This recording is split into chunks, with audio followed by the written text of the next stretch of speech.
going on? Jerome's Raw Real Audio Rant. Again, if there's only some name for this, but talk about running the damn ball today, right? And I know that the Vikings have been the franchise for wide receivers over our illustrious history. Looking at Anthony Carter, Chris Carter, Random Mouse, Justin Friggin Jefferson, Adam Jerome, Ezekiel Thielen, all that stuff, right? But just being able to run the effing ball when you want to, it's such a luxury that some of the Vikings haven't had during the Kevin Connell regime. Now, they've tried so hard and got so far, but in the end, it doesn't really matter because Dalvin 2022, not so good. Alexander Madison, not so good either.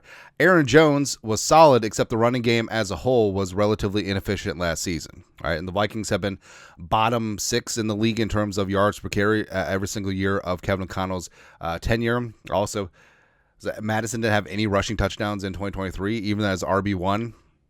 It's rough. That's why the Vikings, I love what they did. They doubled and tripled down at running back and O-line respectively.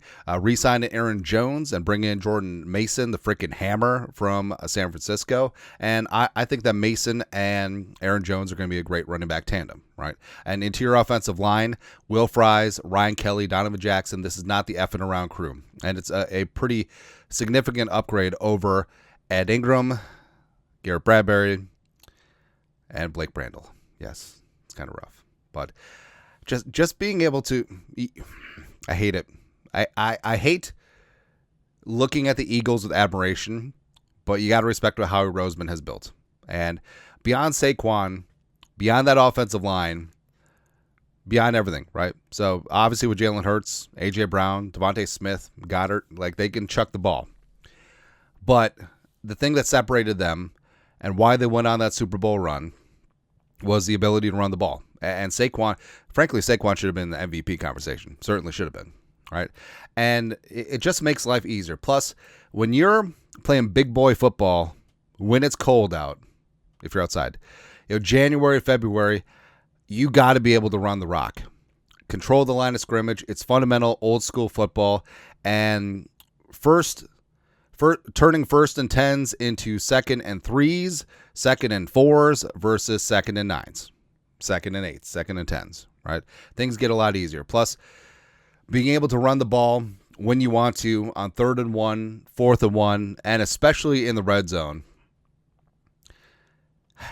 it's something that's been missing for a long time. And the Vikings have had some great running backs too. Of course, Adrian Peterson, 2007 to 2016, one of the greatest running backs of all time.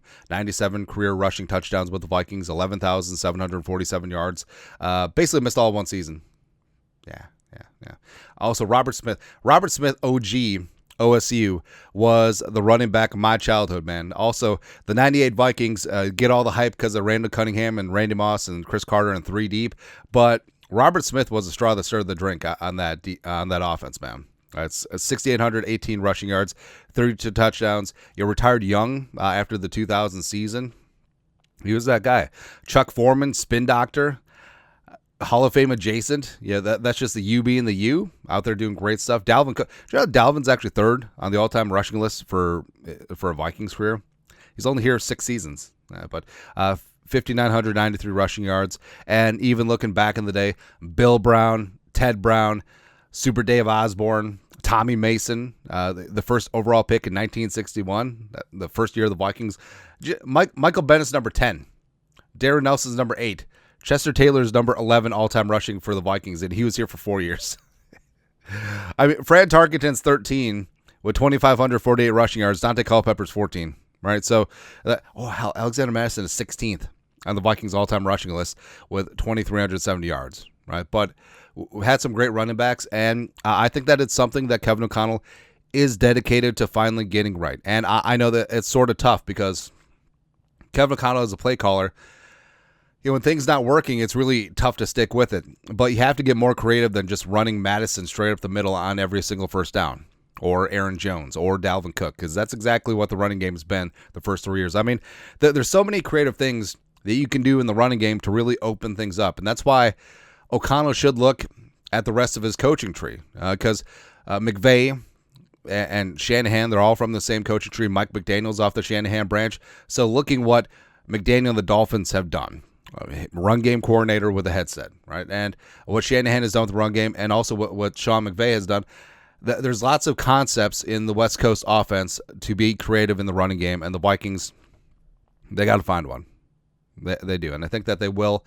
I think that there will be a dedication to the run game, and guess what?